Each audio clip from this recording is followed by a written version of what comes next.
नमस्कार दर्शकों, जब भी हमारे किसी अजीज की मृत्यु होती है तो एक अनसुलझा प्रश्न अक्सर हमारे जहन में उठता है। आखिर इस संसार में हर चीज नाशवान क्यों है? ऐसे ही जटिल प्रश्न देवभूमि हिमाचल की रहने वाली शीतल जी के मन में उठा करते थे। मैं अपनी माता जी को देखती थी तो बड़ा अजीब सा लगता था कि वो कहते थे कि एक दिन मेरी माँ भी मरेगी। मतलब कि बचपन से हम बहुत कुछ ये चीज़ें देखते हैं, डर भी एक बैठ जाता है कि ऐसा क्यों होता है, हर चीज़ नाशवान क्यों है, फिर हम यहाँ हैं क्यों।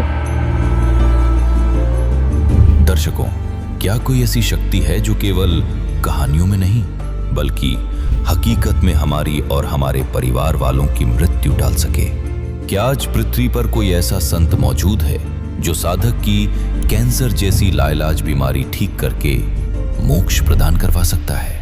उत्तर जानने के लिए देखें हाटकोटी शिमला की रहने वाली शीतल दासी जी की सच्ची कहानी, उनकी अपनी जुबानी।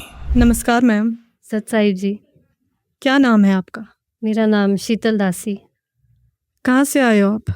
मैं हाटकोटी जुब्बल, जिला शिमला, हिमाचल प्रदेश की रहने वाली। संत रामपाल जी महाराज जी से नाम दीक्षा आपने कब ली? मैंने संत रामपाल जी महाराज से नाम दीक्षा 2017 में ली थी। संत रामपाल जी महाराज जी से नाम दीक्षा लेने से पहले क्या आप कोई अन्य भक्ति साधना भी करते थे? संत रामपाल जी महाराज से पहले तो यही देवी देवता, हिमाचल प्रदेश में देवी देवताओं का बहुत ज़्यादा प्रभाव है, तो इन्हीं सब चीज़ों में हम भी लिप्त थे, देवी देवताओं की पूजा करते थे। जैसा कि आपने बताया कि आप देवी देवताओं की भक्ति करते थे, तो ऐसा क्या हुआ कि आपको संत रामपाल जी महाराज की शरण में आना पड़ा? भगत जी 2016 में मेरे भगत जी को कोई एक भगत जी मिले थे, तो उन्होंने ज्ञान चर्चा की, इसी बारे में बताया था, कबीर परमात्मा के बारे में। तो इन्होंने एक पन्ना पढ़ा तो ये घर आए तो बोले कि मैंने ऐसे ऐसे सुना है कि कबीर भी परमात्मा है। तो उस टाइम तो मैं भी चौंक गई थी, ऐसा कैसे हो सकता है। फिर लगा कि नहीं, कुछ नया है, हम सब कुछ देख चुके हैं करके, लेकिन ऐसा तो कोई लाभ, ये सब तो खैर वैसे ही पता नहीं था किसी को भी। तो मैंने भगत जी ने कहा कि क्या करें अब आगे, इससे आगे करें क्या। तो मैंने भगत जी को कहा कि ऐसा करो, अभी आप नाम दीक्षा ले लो, उसके बाद अगर कुछ अच्छा होता है तो हम भी उसके बाद देखेंगे। फिर 2016 में भगत जी ने नाम दीक्षा ले ली। फिर 2017 में मैंने, और मेरी बेटी भी नहीं मानी, उस टाइम बहुत छोटी थी, लेकिन वो बोली कि जब जहाँ आप लोग हो तो कहते हैं ना कि जब कोई अच्छी चीज़ मिलती है ना, कुछ भी अच्छा होता है तो इंसान सबसे पहले अपने बच्चे को या अपने ख़ास किसी को देना चाहता है। तो वही चीज़ हम भी चाहते थे कि अगर हम इसमें आए हैं तो हम अपनी बेटी को भी इसमें लेके आए। संत रामपाल जी महाराज जी की शरण में आने के बाद आपको क्या क्या लाभ प्राप्त हुए? भगत जी, सबसे पहले तो हम यही कहेंगे कि आध्यात्मिक लाभ जो बहुत बड़ा जिसको कह सकते हैं, हमें तो पता ही नहीं था देवी देवताओं के, इसी में ही चला हुआ था, परंपरागत जो चला हुआ है।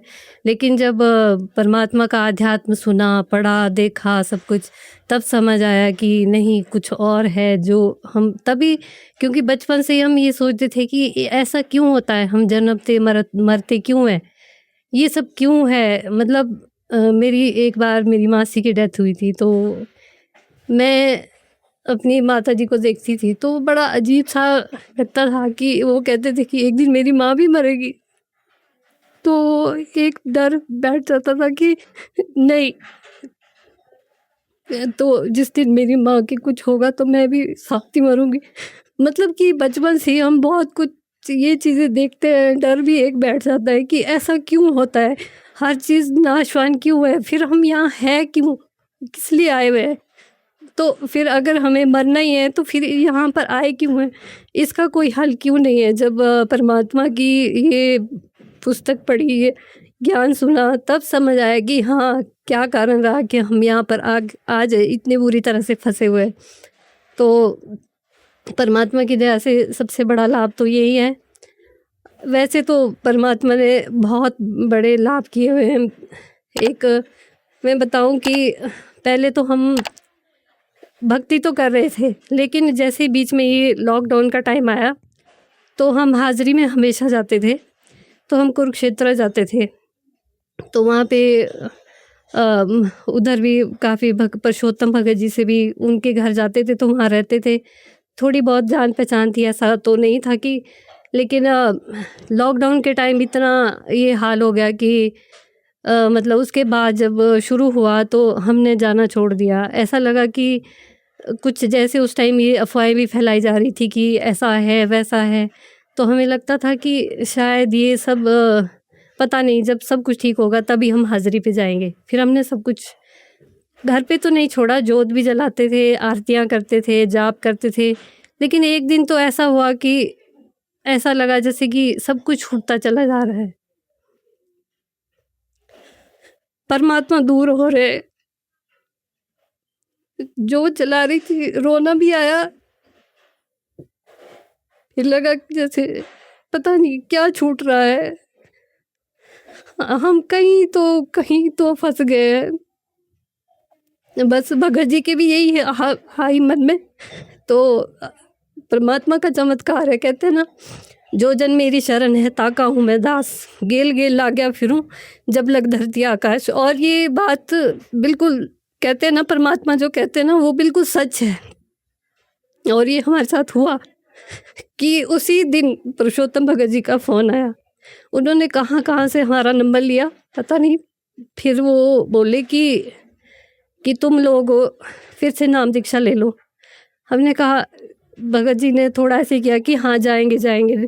तो लगातार उनका 1 हफ्ते तक लगातार फ़ोन आता रहा कि तुम जाओ और आज ही नाम दीक्षा फिर से पुनरुपदेश लो।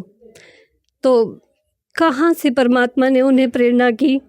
और फिर हम आए और हमने 2023 अगस्त में यहाँ पे फिर से रोडू नामदान केंद्र आए और यहाँ पे हमने फिर से नाम दीक्षा ली। उसके बाद तो फिर पुरुषोत्तम भगत जी ने हमसे कहा था कि ये तो परमात्मा की प्रेरणा है। कहते हमें तो नहीं पता था कि ऐसा भी कुछ होगा, लेकिन उन्होंने प्रेरित किया हमें आपसे फ़ोन करने के लिए कि आपको, और ये तो बहुत बड़ा लाभ है। उसके बाद ऐसे लगा जैसे कि लाइफ फिर से वापस आ गई है, आध्यात्म में सब कुछ अच्छा होने लगा। बेटी थी, बेटी के ऊपर भी परमात्मा ने दया की, जीवन दिया, उसको नया जीवन दान दिया, क्योंकि उसके साथ भी कुछ ना कुछ चला ही रहता था हमेशा ही। तो परमात्मा ने तो उसको नया जीवन दिया है।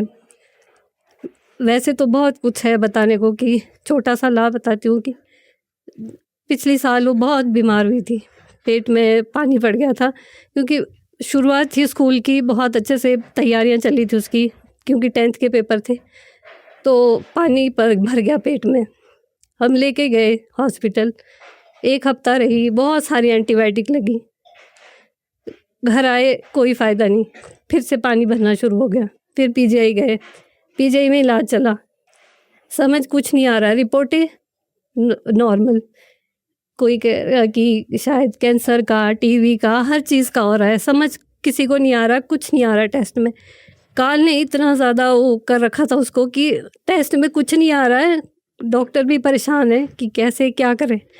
तो लास्ट तक उसके रिपोर्टें आती रही, दवाइयाँ शुरू नहीं हुई, पेट में पानी जगह जगह स्टोर हो गया, मतलब वो निकल नहीं पा रहा था। फिर इस तरीके से हो गया। तो उन्होंने क्या किया, टीबी की दवाई स्टार्ट कर दी कि शायद स्टमक टीबी होगा।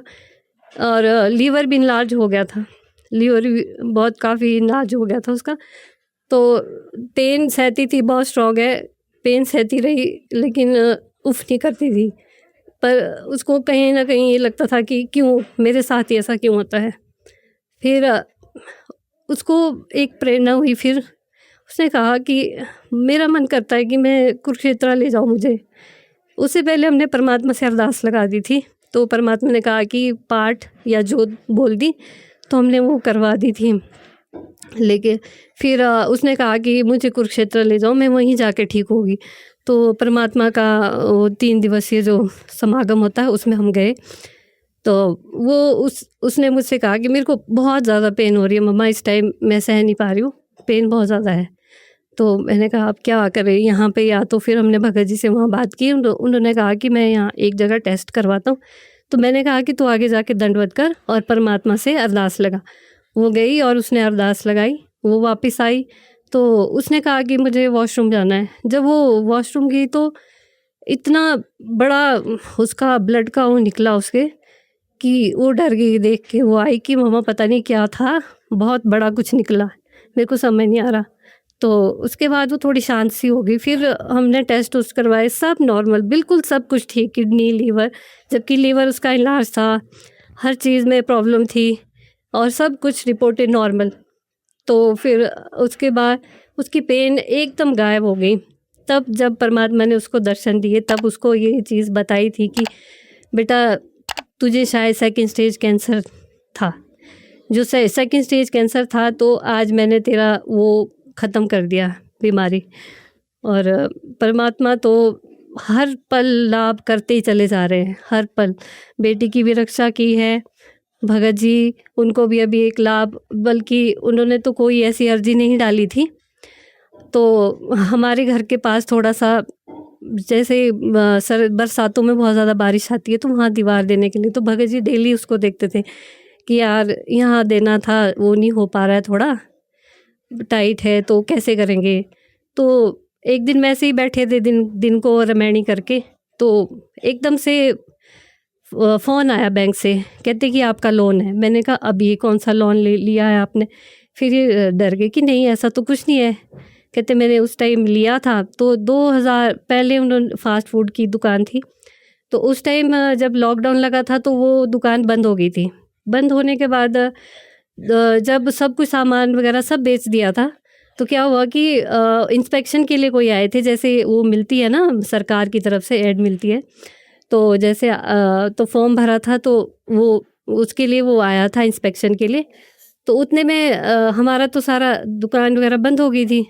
तो वो उन्होंने फ़ोन किया कि ऐसे ऐसे इंस्पेक्शन के लिए कोई आए हैं तो आप आ जाओ। कहते कि दुकान तो बंद हो गई है। तो वो केस वहीं बंद हो गया, वहाँ से आगे कुछ नहीं चला फिर। तो उस दिन जब फ़ोन आया तो ये उन्होंने कहा कि मैंने तो सारा क्लोज़ कर दिया, ये कैसे हो सकता है। तो 1 घंटे के बाद फिर से फ़ोन आया बैंक से कि नहीं, भगत जी ने कहा कि मेरे फ़ोन में जो है 1 लाख रुपए आए, कहाँ से आए? मैंने कहा ये कैसे, किसने डाल दिए? कहते पता नहीं किसने डाल दिए। और फिर बैंक से जो है वो आया कि किस्त 20,000 कट गई जो लास्ट रही हुई थी। तो फिर भगत जी ने कहा कि देखो कितना बड़ा चमत्कार हो गया। कहते ये जो फॉर्म था ये तो मैंने भरा भी नहीं और ना वो इंस्पेक्शन के लिए आया था, तो ये पैसे आए कहाँ से? क्योंकि भगत जी को काफ़ी दिनों से उस दीवार की बहुत चिंता पड़ी थी कि ये कैसे लगेगी, और परमात्मा ने वो चमत्कार, कहते रूंगे में देते हैं ना परमात्मा, जब सच्ची भक्ति करो तो रूंगे में देते ये चीज़ें। और ये सब सच है और ये हमारे साथ हो रहा है, घटनाएं बहुत सारी है, जितना बोलो कम है। परमात्मा ने बहुत बहुत दया करी है। आज के समय में आप ही की तरह कई ऐसी माताएं और बहनें हैं जो आपकी तरह दुख से प्रभावित है, वो भी आप ही की तरह दुख से निजात पाना चाहती है। उन सभी माताओं बहनों को आप क्या संदेश देना चाहते हो? संदेश तो हम क्या दे सकते हैं, लेकिन हम सबसे यही प्रार्थना करेंगे कि संत रामपाल जी महाराज की शरण में आओ, उनसे अपना कल्याण कराओ, क्योंकि वही हमारे पूर्ण परमात्मा भगवान यहाँ पर धरती पर आए हुए हैं, और अपना कल्याण कराओ। अगर कोई संत रामपाल जी महाराज जी से नाम दीक्षा लेना चाहता है तो वो कैसे ले सकता है? संत रामपाल जी महाराज जी से नाम दीक्षा लेना अब तो बहुत ही आसान हो गया है। मोबाइल फ़ोन में इतने सारे उनके चैनल चलते हैं, स्पिरिचुअल लीडर संत रामपाल जी महाराज करके, और टीवी पर भी उनके सत्संग आते हैं, और उसमें पीली पट्टी जो टीवी पे नीचे चलती है सत्संग में साथ साथ, तो उस पे आश्रम के नंबर दिए होते हैं, आप वहाँ पर फ़ोन करके उनसे इस बारे में जानकारी ले सकते हैं। जी धन्यवाद। सत साहिब जी।